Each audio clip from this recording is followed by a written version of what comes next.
Well, I've only been home for 4 months, so I'm still in that process trying to figure it out myself. Um, I think that people think they're going to go home and be really weird. And maybe I was and didn't realize it, but honestly, like, I think the transition was pretty smooth considering.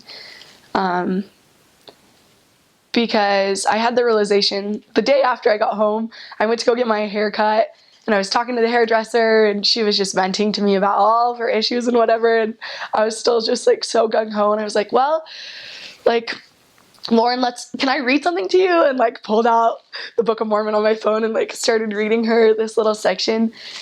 And my mom just like probably was rolling her eyes at me like, you are so ridiculous. But it was actually a really neat experience.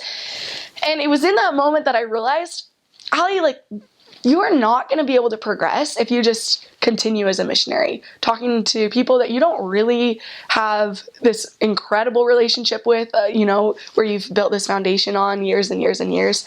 The only way you're really going to be able to progress is if you learn how to apply everything that you learned on your mission to your life today.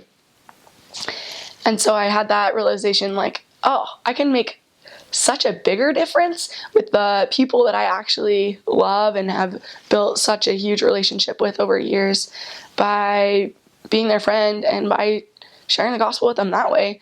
So I think the best advice I can give is just to realize that you're progressing still if you're applying the principles that you learned and magnifying the opportunities you have in your own sphere of influence wherever you are, because you've done exactly what the Lord wants you to as you've served faithfully.